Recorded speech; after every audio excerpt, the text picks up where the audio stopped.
네, 오늘부터 이제 새로운 한 주가 시작이 되지만 시장을 바라보는 마음이 또 투자자들 입장에서 편치는 않습니다. 미중 간의 외교 갈등이 연이어 터지고 있는 상황이고 지난 금요일 국내 증시 하락 속에서 종목들의 변동성이 상당히 컸습니다. 오늘은 두 분과 함께 시장 특징주 위주로 종목별 전략을 세워보겠습니다. 펠리즈 투자 리서치 김민수 대표, 이베스트 투자증권 IM 영업팀 염승환 차장 나와 계십니다. 두 분 안녕하세요.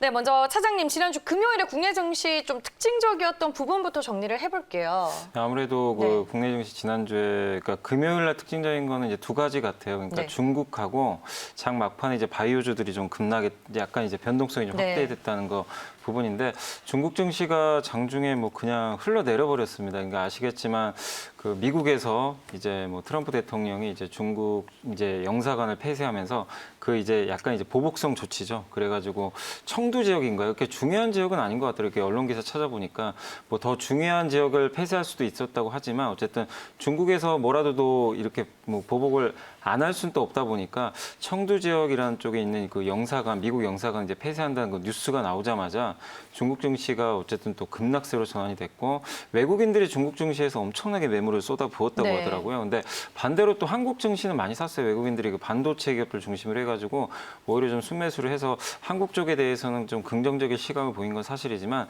장중에 어쨌든 국내 증시가 중국의 영향을 받아서 어쨌든 코스피가 2200선 아래로까지 한번 내려가는 그런 모습들이 나는데 그래도 장 막판에 SK 하이닉스라든가 시총 상위주들이 좀 약간은 이제 저가 매수가 좀 유입이 되면서 2200선 정도에서는 좀 잘 마무리는 좀 됐다고 좀 보여지고 반면에 이제 코스닥 같은 경우 800선을 한번 이제 넘었었잖아요. 800선을 넘고 나서 좀 주가가 사실 또 금요일 날도 장 초반에 굉장히 좀 좋은 흐름들을 좀 보여주긴 했었지만 결국 장 막판에 또 신풍제약이 또 많이 또 흔들리면서 주가가 이렇게 바이오주들이 전반적으로 시총 큰 것들이 이렇게 갑자기 3시 넘어서 주가가 좀 급락을 하다 보니까 같이 거기에 휩쓸려 가지고 매물이 좀 쏟아졌던 것 같습니다. 그래서 코스닥 같은 경우도 그렇게 엄청나게 급락폭이 큰 건 아니지만 좋은 분위기가 좀 장 막판에 좀 이렇게 흐트러지면서 굉장히 좀 금요일 날 장은 좀 어수선하게 좀 움직였던 것 같습니다. 그리고 역시 그 금요일 날 가장 많이 올랐던 업종은 히토류 업종이에요. 히토류 아시겠지만 미중 무역 분쟁일 때 가장 수혜주로 이제 부각되는 테마인데 그 업종이 가장 상승률이 높았다는 거는 결국 어쨌든 금요일 날 장은 미국과 중국의 관계에 대한 불확실성 이게 이제 주말에 또 트럼프 대통령이 또 중국의 또 추가적인 어떤 영사관 폐쇄 나오는 거 아니냐 이런 이제 우려감까지 그게 맞물리면서 금요일 장을 좀 지배했던 것 같은데 물론 좀 다행스럽게도 주말에 이제 그런 좀 추가적인 악한 뉴스는 없었지만 금요일 장세 이제 그런 부담감들이 좀 전반적으로 시장을 지배했던 좀 좋지 않았던 좀 하루였다라고 좀 말씀을 드리겠습니다. 네, 미중 갈등과 이제 제약바이오를 시장의 두 가지의 이슈로 딱 정리를 해주셨는데 그 이슈에 따라서 이제 종목별로 희비가 정말 엇갈리게 됐습니다. 히토류 말씀해 주셨으니까 유니온을 바로 특징주로 보겠습니다. 아무래도 이제 미중 간의 갈등이 재점화될 때마다 또 히토류 관련주들이 대거 급등을 하는데 유니온이 지난주 금요일에 상한가로 마감이 됐습니다. 미중 갈등이 주가에 줄 영향 우리가 또 앞으로는 어떻게 봐야 할까요? 네, 이 종목은 참 아이러니하죠. 많이들 얘기를 하시는 것처럼 별로 상관이 없는 종목이다라고 하는데도 주가는 그냥 올라간다고 그러면 당연히 심리적인 테마일 수밖에 없는 상황들인데 근데 주가가 올라가는 거 보고 뭐라고 또 표현도 못하고 있는 그런 상황이고요.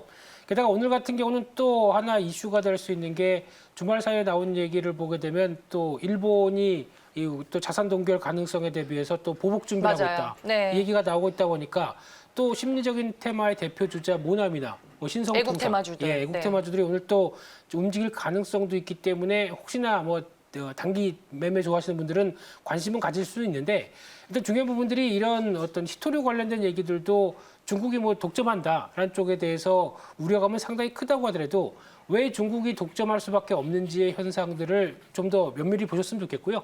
특히 중국 같은 경우는 다른 선진국이나 다른 국가에서도 생산을 할 수가 있습니다. 근데 할 수는 있는데 지금 이제 공해 유발이라든가 어떤 인건비 이런 여러 가지 흐름을 생각하게 되면 안 하는 측면들이 더 높거든요. 그렇기 때문에 아마 지금 또 최근에 히토류와 관련된 쪽에서 부각을 받을 가능성이 높다는 관점 쪽에서 아무래도 호주가 또 대표적인 생산 대체 국가로 떠오르는 미국에서 또 준비를 한다고 얘기를 하고 있습니다만 이런 쪽의 변화를 봤을 때는 뭐 그런 쪽으로 나오게 되면 또 어떤 테마주의 매력이 상당 부분 또 감소될 수도 있다는 점도 염두하셨으면 좋겠고요. 그렇기 때문에 어떤 상장주 주식에는 히토리와 직접적으로 관련된 종목이 없다는 게 가장 큰 팩트고요.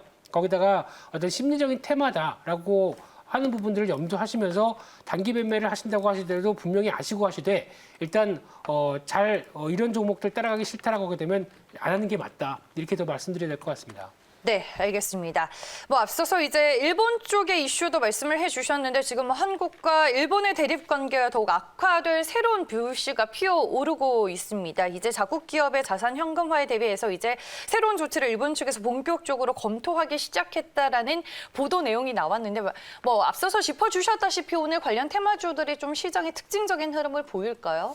일단 이제 움직인다고 봐야죠. 지금 이제 시장이 어떻게 보면은 뭐 코스닥은 분위기가 그래도 뭐 나쁘진 않았는데 코스피 쪽으로는 지금 꽉 막힌 상태가 좀 이어지다 보니까 투자들이 뭔가 좀 돈 될 만한 뉴스를 계속 찾아다닐 수밖에 없는 상황이거든요. 그래서 히토리도 이제 그거의 일환이었고 어쨌든 이제 일본의 이런 이제 약간의 이제 뭐 자산 동결이라든가 이런 거에 대한 이제 보복 조치가 좀 나올 것이다라는 그런 얘기들이 나오고 있는데 한국산 수입품에 대해서 뭐 추가 관세 부과라든가 뭐 비자 제한 뭐 이런 것들이 또 가능하지 않을까 하는 그런 뉴스들이 좀 나오는 것 같습니다. 결국 이런 것들은 애국 테마에 또 불을 지필 수밖에 없거든요. 그리고 뭐 일본 수출 규제 이슈가 뭐 하루 이틀 있었던 일은 아니지만 계속해서 이런 뉴스들이 나올 때마다 뭐 일부 종목들이 뭐 들썩이잖아요. 근데 시장이 이렇게 삼성전자라든가 대형주들이 주도하면서 쫙 올라가는 장이라면 이런 것들이 나와도 그냥 장중에 잠깐 반짝이다가 말아버릴 텐데 지금 시장이 어쨌든 보면 2200 넘어서 좀 갈 줄 알았더니만 또 횡보하는 장으로 좀 바뀌고 있거든요. 그런 관점에서는 결국엔 시장이 좀 막혀 있다는 측면에서 결국에는 그 일본 수출 규제 수혜주들이 다시 한번 오늘 또 들썩일 가능성이 있습니다. 그래서 장 초반에는 굉장히 좀 뜨겁게 좀 이슈화가 되면서 좀 움직일 가능성이 높다라고 좀 말씀을 드리고 싶습니다. 네, 알겠습니다. 뭐 이제 본격적으로 또 제약 바이오주가 시장의 큰 이슈였었던 만큼 얘기를 나눠봐야 할 것 같습니다. 신풍제약을 좀 먼저 보도록 할게요. 금요일에 이제 다시 거래가 재개가 됐는데 3시 이후로 움직임이 심상치 않았습니다. 분봉 차트를 보니까 3시 17분을 기점으로 대량 이제 좀 매물이 출회가 되면서 결국에는 장중에 상한가를 터치했었던 종목이 무려 14%대 급락으로 돌아서서 끝이 났습니다. 네, 뭐 분봉 차트를 보면서 이렇게 주가 변동성이 컸던 배경에 대해서 좀 한번 짚어볼게요. 네, 주말 사이에 지금 신풍제약 종목 토론 게시판인가요? 난리가 났어요, 정말. 예, 여기서 가장 뜨거웠던 뉴스 얘기 중에 하나가 집을 팔아서 한 3억 정도가 넘게 샀는데 신풍제약 우선주를 25만 원인가요? 거기서 매수를 했다가 한 50분 만에 2억이 날아갔다. 뭐 이런 뉴스가 아니라 이런 하소연을 하는 분까지 있는데 그래서 이제 3시 17분에 이렇게 대량 매도한 그 사람 누구냐 뭐 이런 글도 뭐 많더라고요. 네, 거기다 이제 또 결론적으로 보기에는 외국인들 매도와 함께 당연히 이제 좀 약간 이런 비이성적인 흐름들이 나왔었을 때 주가가 반응하는 이런 현상들 이게 가장 중요한 팩트가 아닌가 생각이 들고 있고요. 거기서 봤을 때 어떤 뭐 기대감이라고 하게 되면 솔직히 이제 시가총액 봤을 때 한 8조가 넘어가는 흐름들까지 나왔다라는 얘기는 일단 지금 이 말라리아 치료제 가지고 코로나19 사태에 대해서 치료제가 이제 성공을 했고 그에 따라서 상용화 돼서 돈을 막 벌어들이고 있는 흐름들까지 반영을 해도 좀 비싸다라고밖에 볼 수 없는 상황들이었죠. 그게 시가총액 8조 이상에 대한 흐름이라고 하게 되면 주가가 올라가면 올라갈수록 경계감을 갖는 게 맞았다라고 봐야 될 부분들인데요. 그런 차원을 봤을 때 지금 시총 30위권까지 한 30위권 중반대까지 놓고 했다고 하게 되면 저희가 알고 있는 뭐 우리금융지주나 어떤 지금 한국조선해양보다 더 높은 시가총액을 줘야 되는 이유가 무엇일까라고 반문해야 되게 되면은 참 좀 어이가 없었다고 봐야 될 부분들인데 그만큼 지금 제가 보기에는 예전에 삼성중공업 우선주죠. 그런 것처럼 비성이 작용하는 주가에 대한 이제 버블을 키우는 과정들의 대표적인 단면을 보여줬다라고밖에 말할 수 없는 상황들이고요. 그런 측면으로 봤을 때는 일단 지금 기준으로 보게 되면 주가가 이런 상황에서 제가 보기에는 7만 원대 중반까지도 빨리 내려갈 수 있습니다. 그렇기 때문에 아마 갖고 계신 분들 같은 경우는 오늘도 뭐 장중에 반등이 나온다고 하게 되면 정리하는 게 가장 먼저다라는 관점 쪽에서 일단은 너무 비이성적으로 요즘 앞으로도 이런 종목들이 많을 것 같습니다. 즉 심리적인 흐름들만 가지고 주가가 드라이버가 되는 경우가 많을 텐데 꼭 어떻게 보면은 참고하셔서 걸을 건 걸으시고 대응하시는 게 좋겠다 이렇게 말씀드리겠습니다. 네, 알겠습니다. 비이성적인 주가 급등 뒤에 결국에는 제자리로 좀 찾아가는 주가 흐름도 이 예측을 해주셨습니다. 뭐 지난 금요일에 신풍제약이 이렇게 장중에 변동성을 키운 가운데 또 대거 급등하는 일부 제약 바이오주들도 있었습니다. 결국에는 제약 바이오주 내에서도 종목별로 희비가 엇갈리는 모습이 연출이 됐는데 그중에 이제 코어스템이 루게릭병 치료제의 임상 3상 계획이 미국 FDA 승인을 받았다라고 발표를 하면서 주가가 또 상한가로 마감이 됐습니다. 임상 계획에 따른 모멘텀이 이제 개별적으로 작용을 한 건가요? 코어스템은? 그러니까 이게 네. 3월 20일 날 미국 이제 FDA에서 그러니까 이게 임상을 신청을 했었죠. 3상을 신청했는데 여러 가지 이제 자료라든가 여러 가지 부분들이 좀 미진하다 보니까 추가적으로 이제 서류를 내서 다시 한번 이제 임상을 좀 일단 보류를 해버린 거죠, FDA에서. 그래서 추가 서류를 받고 나서 재심사를 해보겠다. 이제 그런 통보를 했었어요. 그래서 그때 주가가 한번 크게 좀 휘청했던 뭐 그 부분들이 좀 있었는데 결국에 이제 그 기간이 좀 지나서 FDA에서 다시 임상 계획 이제 승인을 좀 받아준 거죠. 그래서 임상 3상이 이제부터 가능해졌고 한국과 미국에서 뭐 동시에 뭐 한다고 하더라고요. 그래서 상당히 좀 좋은 호재가 나왔다. 그래서 불확실성이 일단 제거됐기 때문에 굉장히 좋고 루게릭병 같은 경우 치료제가 전 세계에 지금 3개밖에 없습니다. 근데 이제 이 코아스템이 만드는 줄기세포 치료제 뉴로탈이 그 중에 하나고 국내에서 이제 임상 이상이 끝나고 이미 시판을 하고 있어요. 하고 있는 그런 제품이라고 보시면 되겠고 미국이 시장 규모가 월등히 크죠. 이게 시장 규모 1조 원이고 희귀의약품이기 때문에 굉장히 단가가 좀 비쌉니다. 그래서 미국 쪽으로도 이게 결국에는 뭐 시장이 열린다면은 코아스템 주가에는 좀 상당히 긍정적으로 작용할 수밖에 없을 것 같습니다. 그리고 뭐 올해 1월 달에 열렸던 이제 JP 모건 헬스케어 컨퍼런스에서도 다수의 이제 글로벌 제약사들과 이제 그 미팅을 통해서 기술 수출 기대감이 굉장히 높았었던 걸로 좀 알려져 있거든요. 그래서 지금 이제 미국에서 이제 임상 3상을 어쨌든 FDA가 받아줬기 때문에 그런 관점에서 보면 이제 임상 중에 라이센스 아웃, 이제 기술 수출 계약도 충분히 나올 가능성이 높습니다. 그런 관점에서 봤을 때 이 기업은 요즘에 너무 코로나 쪽으로는 좀 왔다 갔다 하지만 그런 관점에서 요즘에 바이오주들이 너무 그쪽으로 쏠리는데 실제로 신약 모멘텀으로 좀 갈 수 있는 그런 또 몇 안 되는 기업이니까 이 코아스템에 대해서는 좀 다른 바이오랑 좀 차별화되게 긍정적인 방향으로 좀 주가가 당분간 좀 움직일 것으로 예상하고 있습니다. 네, 알겠습니다.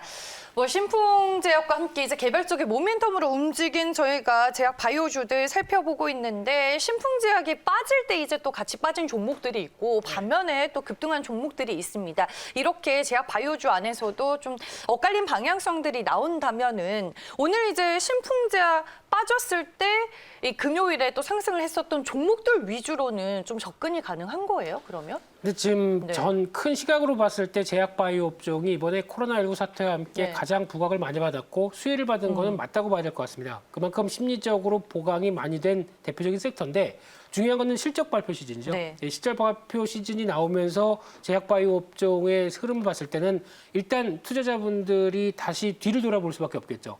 실적 부분들은 이 정도밖에 안 되는데 주가가 많이 올랐구나라고 하게 되면 큰 그림상은 일단 차익 매물이나 매물 압박이 좀 커질 수 있는 분위기 쪽으로 몰아가고 있다는 쪽을 염두하시면서 보시는 게 네. 더 맞다 이렇게 봐야 될 것 같습니다. 네, 알겠습니다.